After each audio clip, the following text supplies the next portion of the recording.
Hi everyone, welcome to my first Come to Work With Me vlog.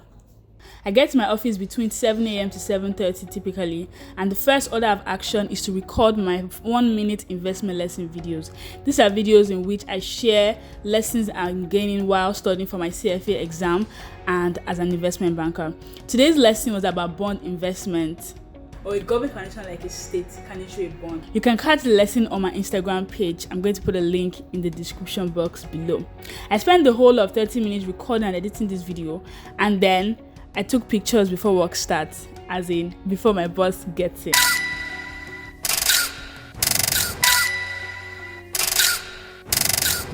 Anyway, work started around 9 a.m. and today I was working on evaluation of a new entertainment company in Nigeria.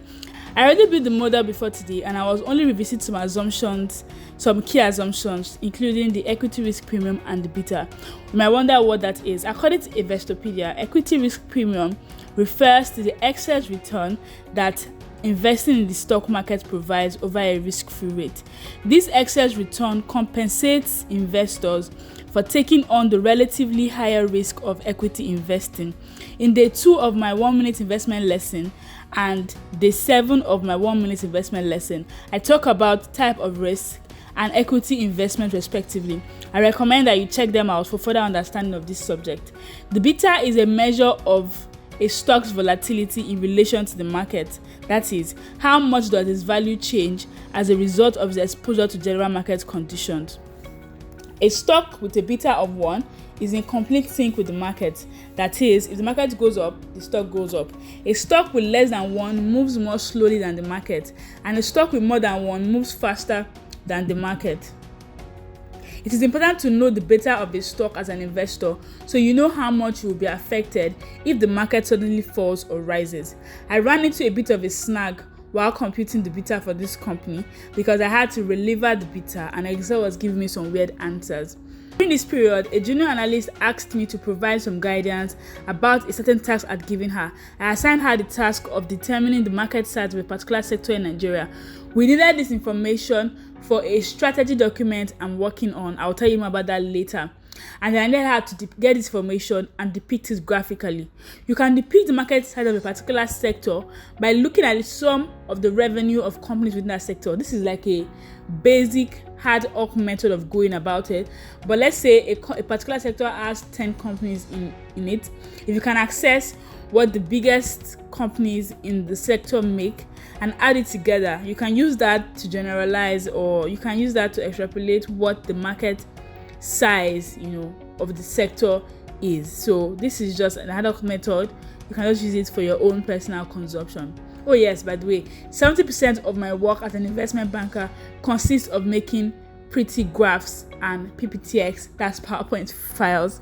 Like literally, sometimes it's not even about the content of what you've done. It's about it doesn't look nice, or it's too wordy, or please fix stuff like that. Anyway, after this, my boss calls me for a review of the document, of the strategy document we are working on, and I spend the next 30 minutes in this review taking his comment, giving feedback, and sharing my thoughts.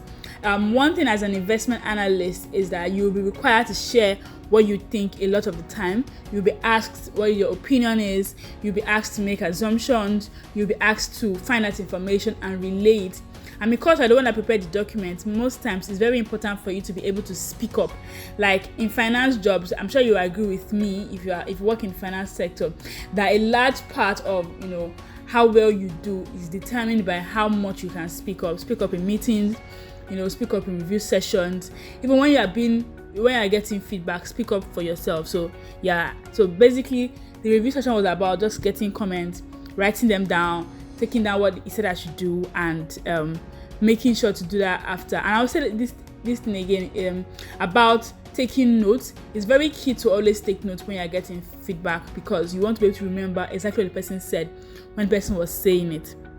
In some offices, you are allowed to actually just take your phone and record the conversation, and in some offices, you're not allowed to do that. So be sure to know what your office allows you to do. Anyway, I prefer to stand and pace while taking reviews, as this helps me think and it helps me maintain focus. If I was to sit down, I will zone out and I'll fall asleep.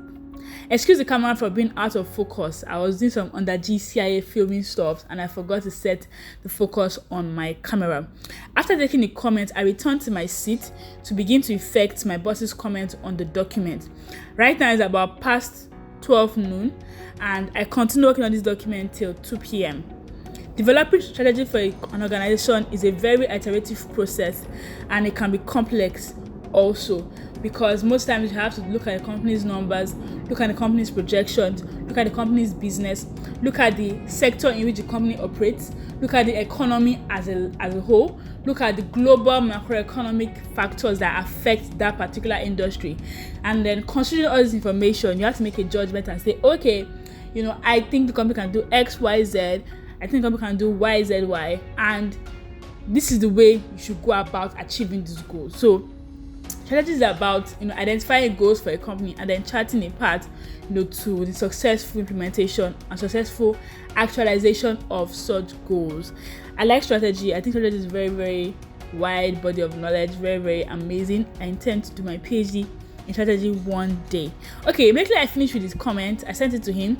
I took some pictures of my shoes, because I was looking nice that day, and I decided to go downstairs for lunch. It was almost 3 p.m. at this time. I headed downstairs for lunch, where I had beans and rice plus plantain and turkey. I'm enjoying, thank you.